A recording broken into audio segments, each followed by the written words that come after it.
In 2014, an organization called Science conducted an unusual experiment. They selected some undergraduate students and asked them to put away their belongings, such as cell phones and pens. Then, for 15 minutes, they left participants alone in a lab room in which they could push a button and shock themselves if they wanted to. The results were surprising. Even though all participants had previously stated that they would pay money to avoid being shocked with electricity, 67% of men and 25% of women chose to shock themselves rather than just sit there quietly and think. They reported they got so bored that even being shocked seemed more entertaining. You might have heard about this experiment. It shows how much people dislike boredom.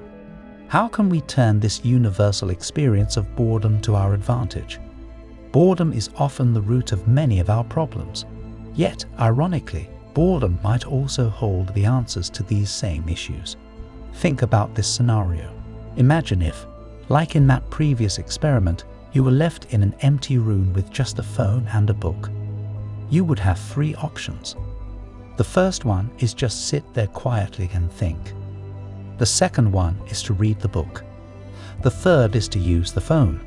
Most likely, you would choose the phone. This happens because your brain is more attracted to things that release higher amounts of dopamine or things that make you feel happier. But consider this.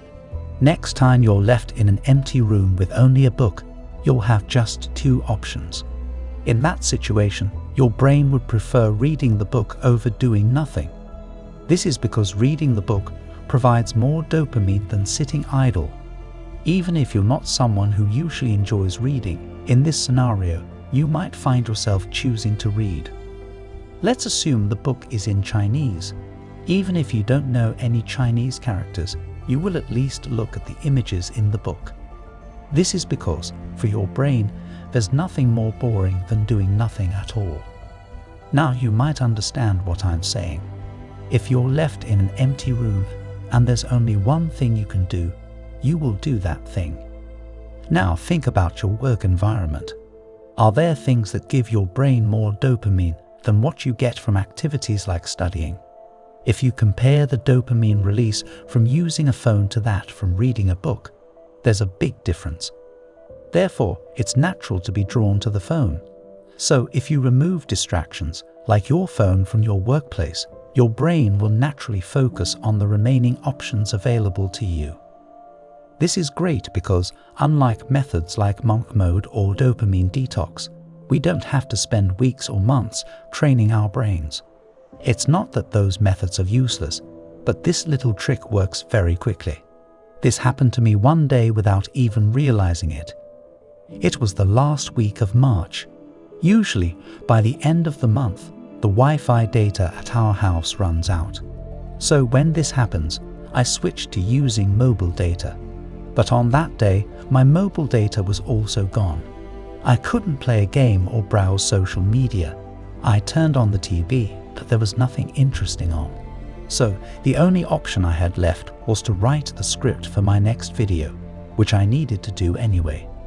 But what I realized that day was that I wrote the script not because of any motivation or discipline, but simply because there was nothing else to do to avoid the boredom. So what you have to do is reduce the number of distractions available to you to avoid boredom. However, we can't always wait until the Wi-Fi data runs out, nor can we completely remove essential tools like phones and laptops. Instead, when you're working, simply remove the things that are more distracting.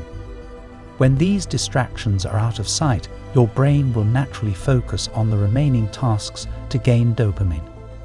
This way, you channel your brain's need for stimulation towards more productive activities. Don't misunderstand this. I'm not suggesting you be lazy while working.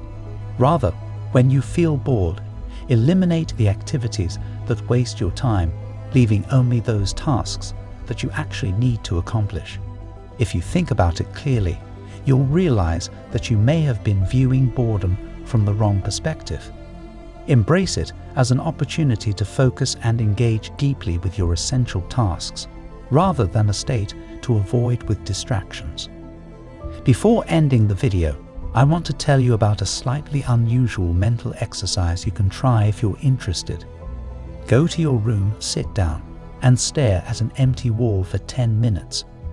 Don't do anything else during this time, just be alone with your thoughts. It might sound boring, and indeed you'll likely feel a lot of boredom. However, it's been found that engaging in this kind of activity can enhance your ability to plan strategies, boost your creativity, and improve your problem-solving skills.